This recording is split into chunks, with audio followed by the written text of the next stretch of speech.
네, 지역의 시내버스 업체인 신도여객이 버스 연료비를 감당하지 못하는 바람에 운행 중단 사태까지 갔지만 가까스로 운행 중단 사태만큼 피했다는 뉴스가 있었죠.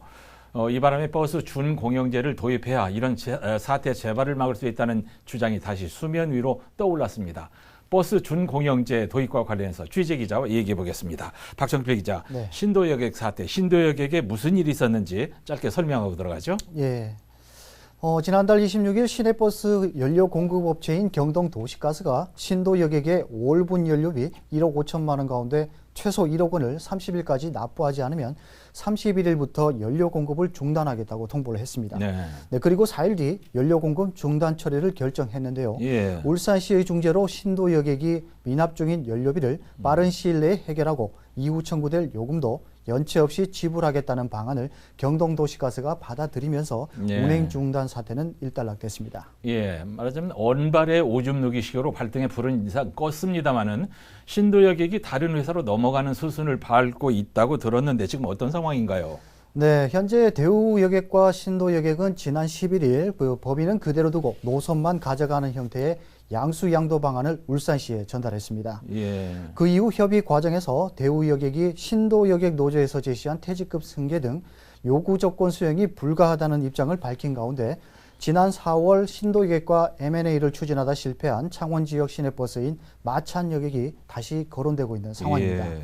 네, 이 때문에 울산시는 이들 세 개 노조와 충분한 대화를 갖고 합의를 이끌어낼 계획인 것으로 알려졌습니다. 네, 결국은 더 못 버티고 어떤 회사로든 넘어가는 수순을 밟고 있는 것 같은데, 근데 버스 운송 사업조합에서는 가제는 이제 개편을 들어야 되니까 근본적인 대책이 이게 아니라고 이제 주장을 하면서 하루빨리 버스 준공영제 도입해라 이런 주장하고 있잖아요. 예, 그렇습니다.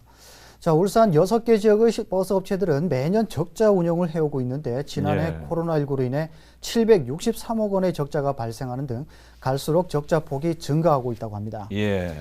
네, 조합 측은 적자 운영 해소하는 것도 중요하지만 무엇보다 시내버스는 회사의 영리 목적이 아닌 시민들의 교통 편의를 제공하는 측면에서 예. 버스 준공영제가 도입돼야 한다고 주장하고 있습니다. 예, 박 기자, 시민들은 버스 준공영제가 뭔지 잘 모를 수 있어요. 버스 준공영제 어떻게 하는 겁니까?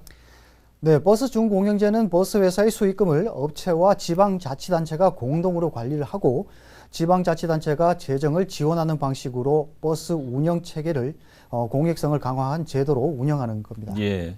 이거 하는 데가 있습니다. 전국에서 이제 서울과 부산 등 6개 특광역시에서 버스 준공영제를 하고 있는 지역이 있는데 그럼에도 지금 울산시가 안 하고 있는 걸 보면 지역에 따라서 장단점이 있는 거란 말이죠. 네.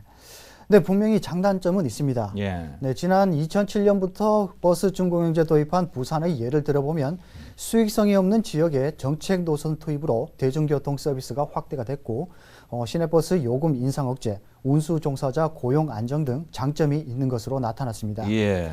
그러나 단점도 있었습니다. 운영 적자를 시에서 보전해주기 때문에 시내버스 업체의 적자 개선 노력과 서비스 개선 기대가 어렵고 예. 특히 시민들은 민간업체의 적자 보전을 위한 제도라는 부정적 인식을 갖고 있었습니다. 그래요. 예, 또 무엇보다 채용 비리와 특버스 업체 관리직 인건비 허위 자료 제출 등 예. 비위 행위에 대한 관리 감독 미흡 등도 단점으로 나타났습니다. 예, 업체를 못 믿겠다는 이제 그런 부정적인 시각이 있는 것 같은데 가장 큰 문제는 시의 재정 부담이죠. 그렇죠. 네, 부산 지역 같은 경우는 33개의 버스 업체의 적자를 시에서 100% 보전해 주다 보니 예. 2013년부터 매년 1,100억 원에서 1,300억 원의 돈이 투입되고 있는 실정입니다. 네. 결국 세금으로 운행 적자를 해소하고 있는 셈입니다. 예. 지금 이제 버스 운송 조합에서 준공영제 하자고 자꾸 졸라도 울산시가 꿈쩍하지 않는 건 지금 설명한 대로 재정적인 부담 이게 문제죠? 네, 그렇습니다. 네, 우선 시는 그 버스 준공영제 도입은 아직까지는 시기상조라고 말하고 있습니다. 앞서 말씀드린 부산의 경우 2013년 운송 적자액은 1,230억 원에서 2018년 1,641억 원으로 증가했고 예. 재정 지원액도 15% 상승했습니다. 2013년부터 또 지급하지 못한 재정 지원금은 무려 949억 원에 이르는 것으로 드러났습니다. 예. 그리고 버스 준공영제를 운영하고 있는 전국 6개 특광역시 모두 적자 운영을 하고 있다는 것이 울산시에서는 반길 이유가 없다는 겁니다. 예. 이제 코로나 때문에 이제 바깥 출입들을 안 하니까 더 이제 규모가 커지는 것 같은데 적자 규모가 울산 시내버스 업체 적자 규모가 지금 얼마나 된답니까? 네, 지난해 기준으로 보면 그 6개 업체에서 763억 원의 적자가 어이구, 발생했습니다. 많네요. 네, 이 가운데 시에서 706억 원을 지원하면서 57억 원의 적자가 발생했는데 울산의 시내버스는 모두 770여 대로 한 해 동안 버스 한 대당 800만 원의 적자 운행을 했고 업체당 8억여 원의 적자가 예. 발생하고 있는 셈입니다. 예. 네, 문제는 울산시에서 운송 적자를 100% 보전해주지 않고 있기 때문에 네. 그 차액만큼 해마다 적자가 쌓여가고 있는 실정입니다. 예, 울산시가 뭐 준공영제 무조건 안 하겠다는 건 아닌데 지금은 어떤 방식으로 업체 운송 적자를 보전해주고 있습니까? 네, 준공영제는 무조건 그 100% 지급을 아직 하지는 않고 있습니다. 예.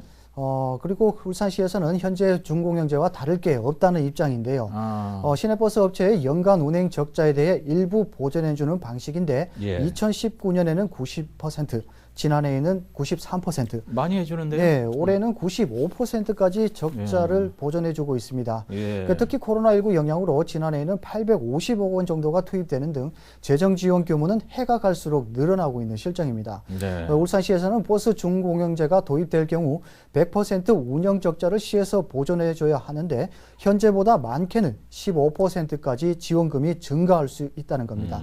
넉넉지 않은 울산시의 재정을 감안하면 버스 준공영제 도입은 현재로선 사실상 어렵다고 말하고 있는 이유입니다. 예, 95% 하는데 예, 업체에서는 이제 이게 부족하다 이런 얘기군요. 네. 이번 신도 여객 사태를 맞아서 수면 위로 떠오른 버스 준공영제 도입을 놓고 울산시와 버스 운송조합이 다른 주장을 서로 하고 있는데 시민과 울산시 모두가 만족할 수 있는 최적의 방안이 어떤 것인지 서로 머리를 맞댈 필요가 있어 보입니다. 박정필 기자와 얘기해봤습니다. 감사합니다. 네.